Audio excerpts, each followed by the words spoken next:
Gampa.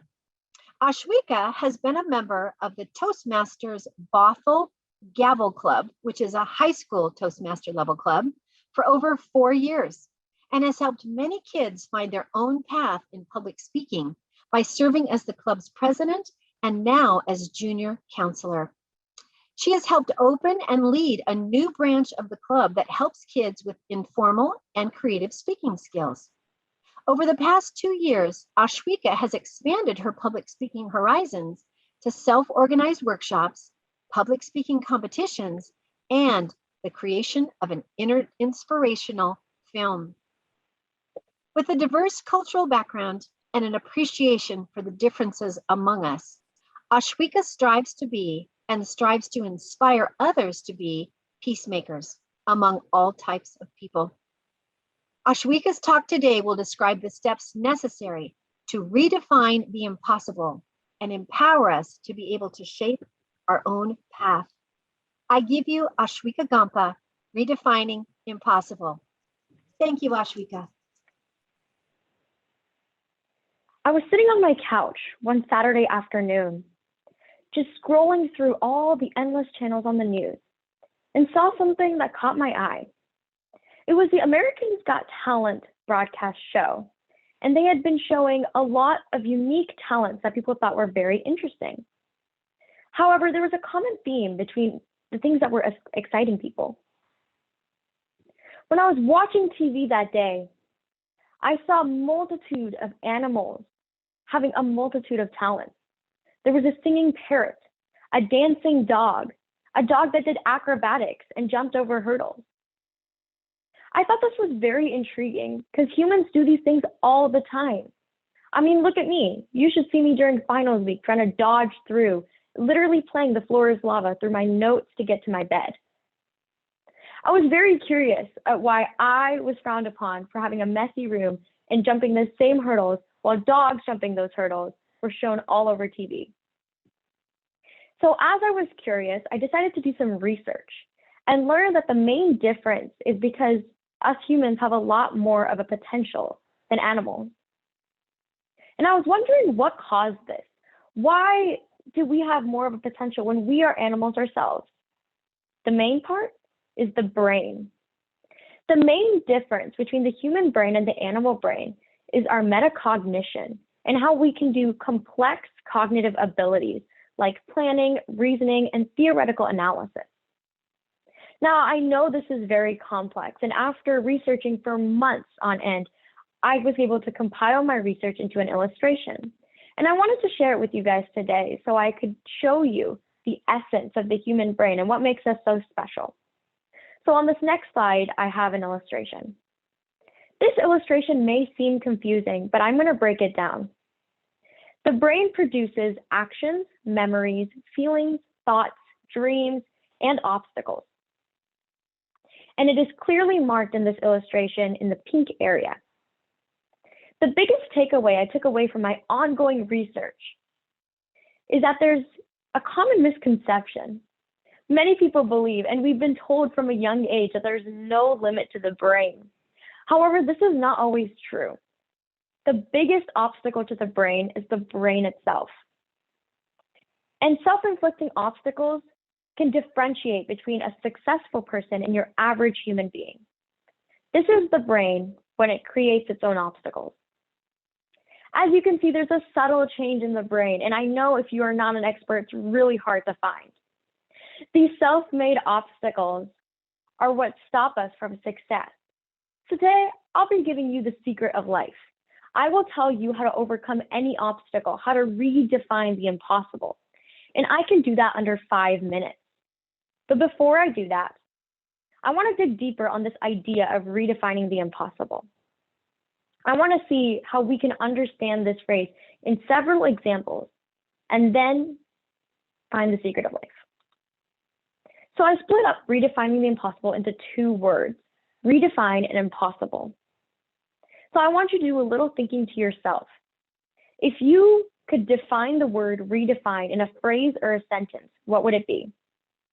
For me, it's pretty plain and simple. Redefine means to give another definition to or to define again. So let's go to the second word. Now, impossible. Impossible is a little bit more complex. There are two variations for this. The first one is a finite adjective to describe a goal, a hope, a dream, an interaction. While the second one is a possibility. I'll show you how that works. So the first variation of impossible means unable to accomplish, not possible, and cannot exist. This variation of impossible puts something in a finite category. It labels it as something that is completely out of our reach, something that's all the way out there. While the second variation is very difficult to achieve. This change between these two things is very small. However, it's very important. It gives the thing you're categorizing the potential to be accomplished, the potential to be reached. And this variation will be the difference between success and staying where you are. I want to give an example of someone who has redefined the impossible. Today, I'll share the life story of Mr. David Wilder, who overcame personal impossibles and societal impossibles. Now, Mr. Wilder is a community rights advocate for 35 years. I know, that's a lot. That's older than I am. He is also a Skagit Valley graduate and has cerebral palsy. Cerebral palsy affected all 4 of his limbs and paralyzed him. So we have to deal with this condition as well as dealing with people's unintentional assumptions and prejudice. Let's first start going to overcoming personal impossibles. Personal impossibles are impossibles placed on you because of the circumstances you have in life.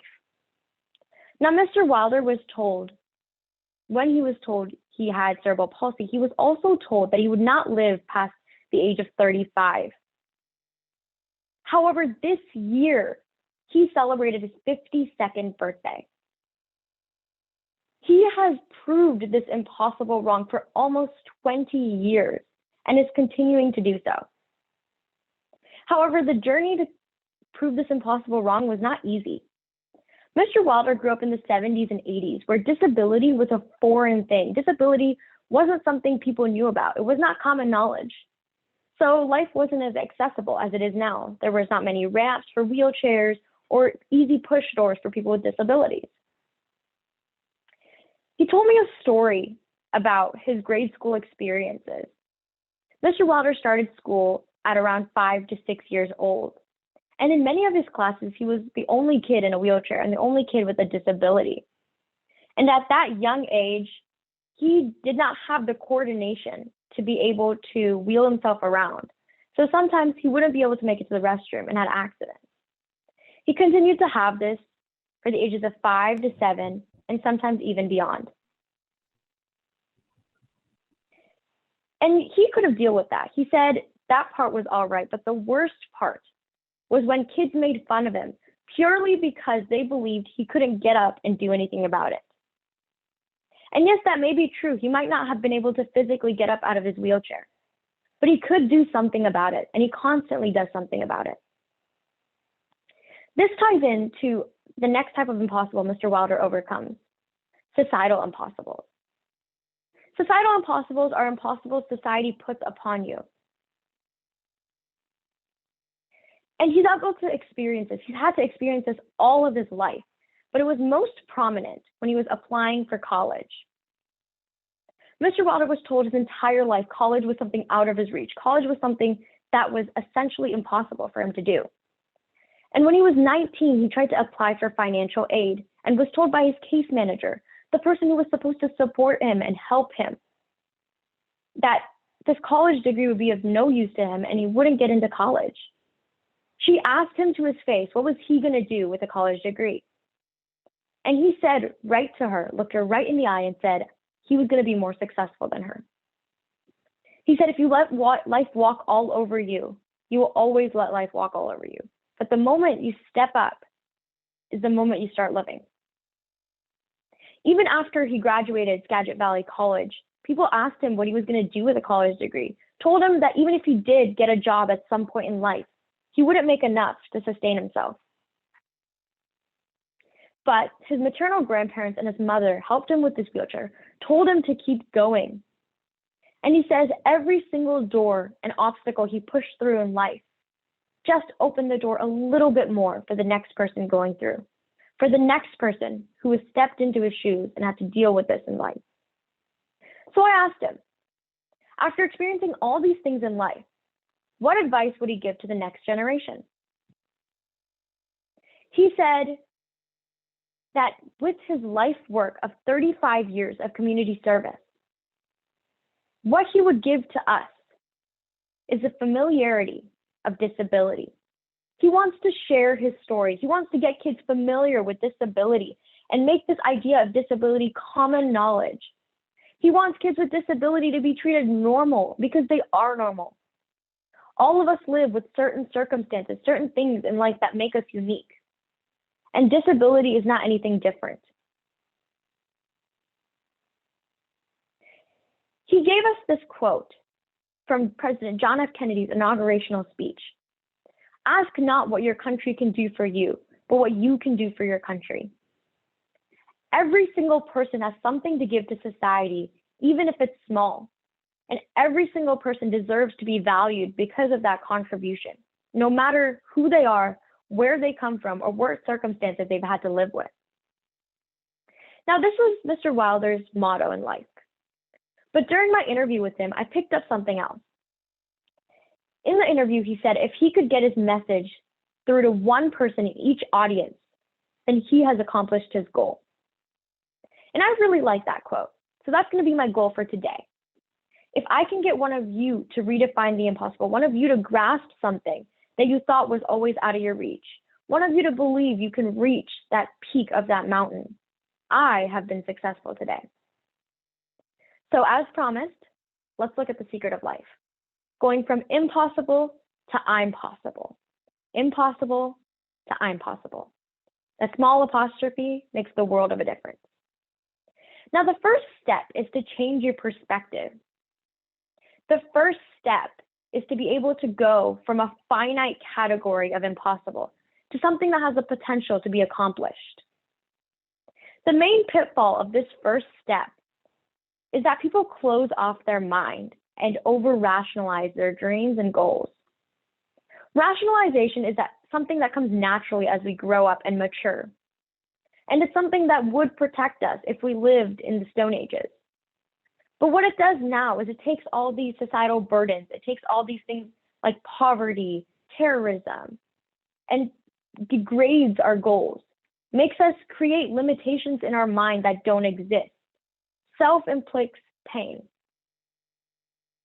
But if we can put aside this rationalization, if we can open our minds to a chance at accomplishing something, we can change our perspective and open our minds. So once we opened our minds, we go to step 2 to redefine the impossible. Step 2 is to embrace support. Be comfortable in having support around you. Be comfortable in leaning on your friends and family. Now, there's a pitfall for this step as well. The main misconception for this step is that to be successful, you have to rise alone, and you have to do it alone. This, however, could be further from the truth. The truth is that you need support in life.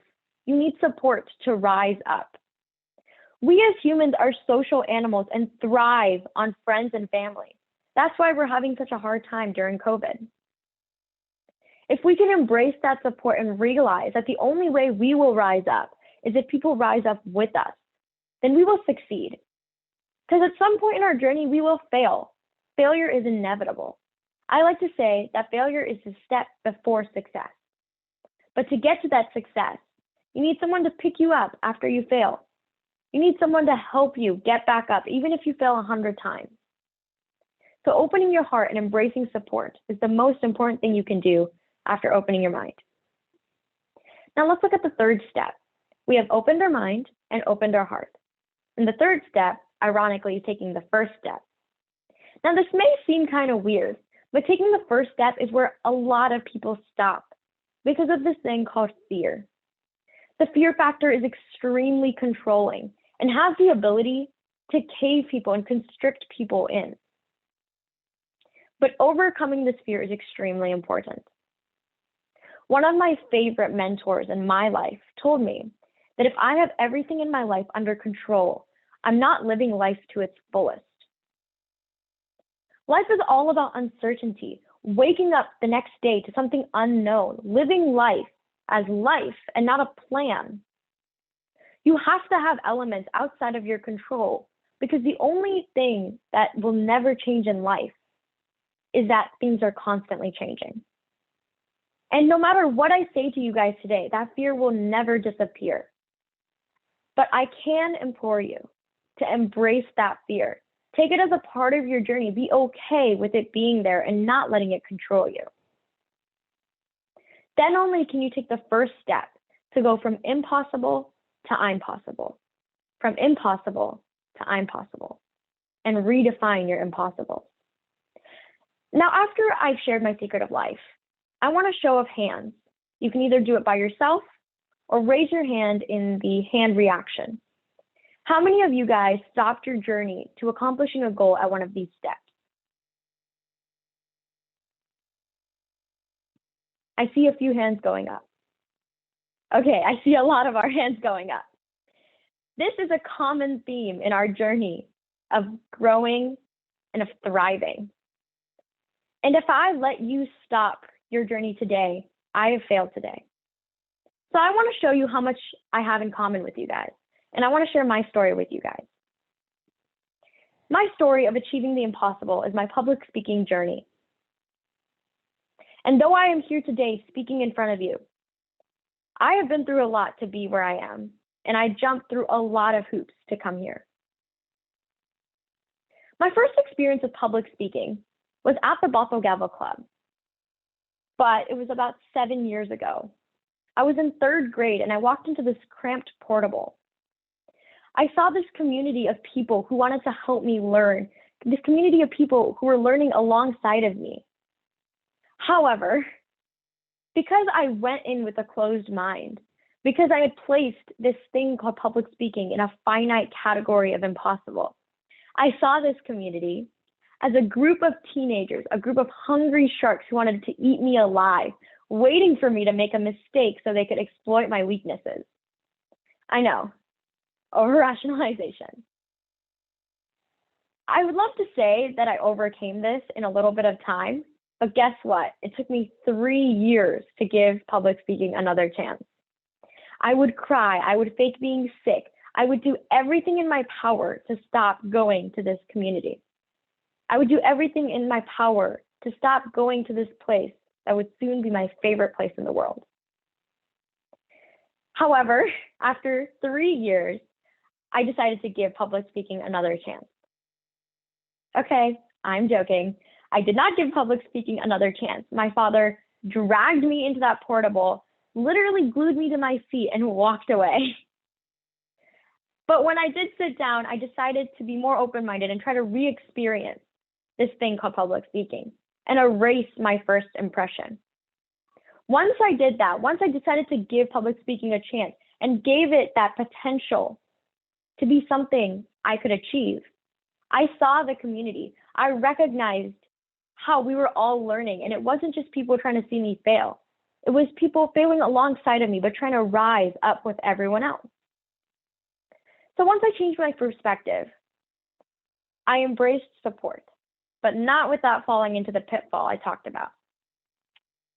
The 3 people up on the board is my father and my 2 teachers at Toastmasters. My original impression of public speaking was that I had to practice alone. I had to do it alone and then present my message to everyone, including my family. But I soon learned that doing it alone doesn't prepare you for speaking in front of an audience. It doesn't give you constructive criticism. It doesn't help you grow. It's just you speaking to yourself, and that is not the essence of public speaking. Mr. Pham is up on the board and was one of my first teachers at Toastmasters. He would volunteer me to take up different roles, volunteer me for speeches, even though I didn't want to. And I saw this sometimes as a curse and tried to make no eye contact with him, tried to lean back and slide into my chair as low as possible so he wouldn't see me. But the moment I changed my perspective and saw as him giving me an opportunity.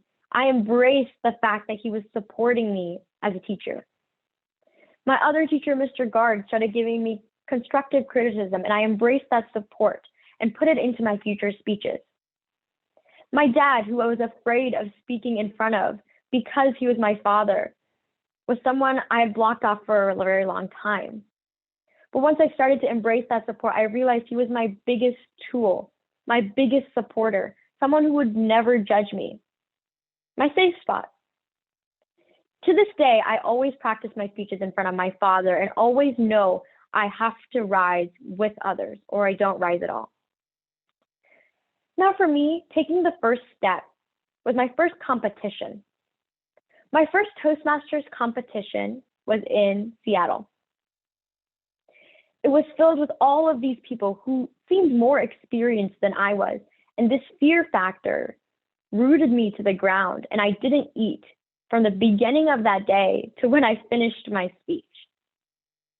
I was extremely petrified. And the moment I got onto that stage, I realized there's no turning back now. I can't run out that door even if I wanted to. So I closed my eyes and took a deep breath. And then I realized, why am I so afraid? I asked myself this question, and the moment I did, the fear turned into excitement and fueled me because I hadn't eaten for 3 hours. And I realized that my favorite thing about public speaking is the rush of excitement, the rush of fear itself as well. I loved not knowing what would come next. I loved not knowing how the audience would react to me and how I would interact with the audience. And that helped me do very well in my first competition and inspired me to do more and more and take every opportunity possible to talk to people and to be around people. So that is my story of changing my perspective, embracing support, and taking the first step in my public speaking journey. Now, before this session, we sent out a promotional video that challenged you guys in our community to share your impossibles with us and take that first step of acknowledging your impossibles. So today I have a small compilation of all the responses we got, and we are very thankful that you guys all took up our challenge.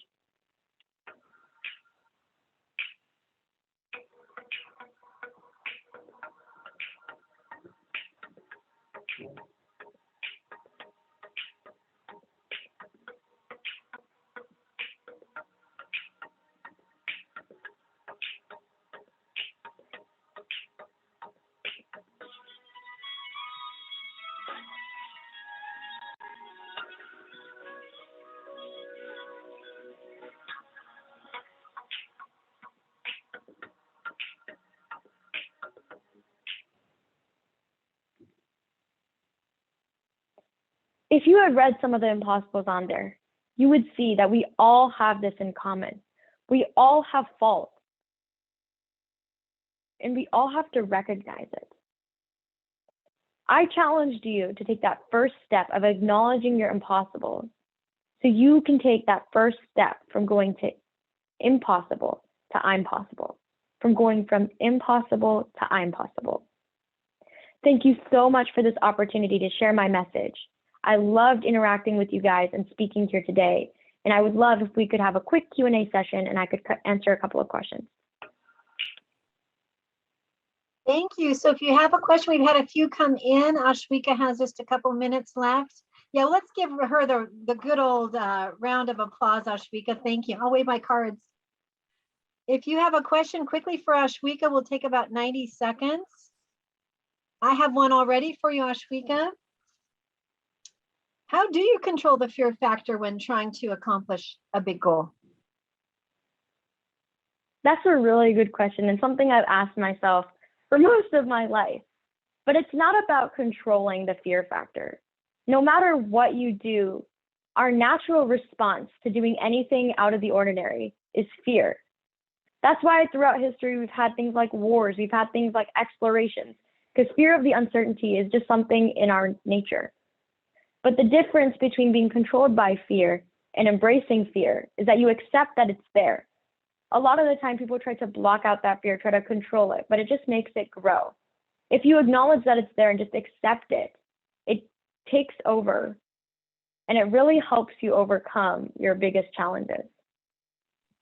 Beautiful. So thank you, Ashwika. And another similar question came in, which is how do you get unstuck from fear, which is acknowledge maybe like the rain in the Northwest, it's there, but you're still going to go after your goal, right? The goal is not dependent on whether there's rain or not. We know that in the Northwest.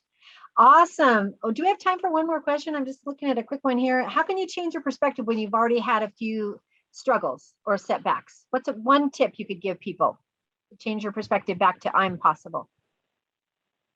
The biggest way to change your perspective is to erase your experiences.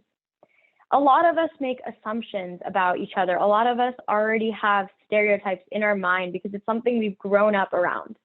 But trying to erase what you've already experienced, taking it upon yourself to experience it again and looking at it as something new will really help you erase that, because it's very difficult to overcome your first impression if you still think of it as your first impression. For me, when I tried to do public speaking again, I thought of it as trying to do something new and not trying to do public speaking a second time.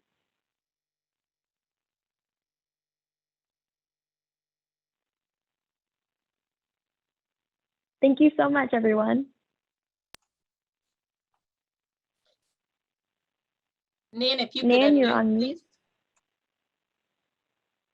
Thank you for that, Q. Appreciate that so much. There's a couple more questions. We have time just to wrap up with Ashwika. Ashwika, again, are you 15 or how old are you, Ashwika? I'm 15 years old and a sophomore in high school. 15 years old and a sophomore. Wonderful. It's wonderful to have you tonight. You're an inspiration to all of us. And there's a couple questions. Thank you so in the much, chat. everyone.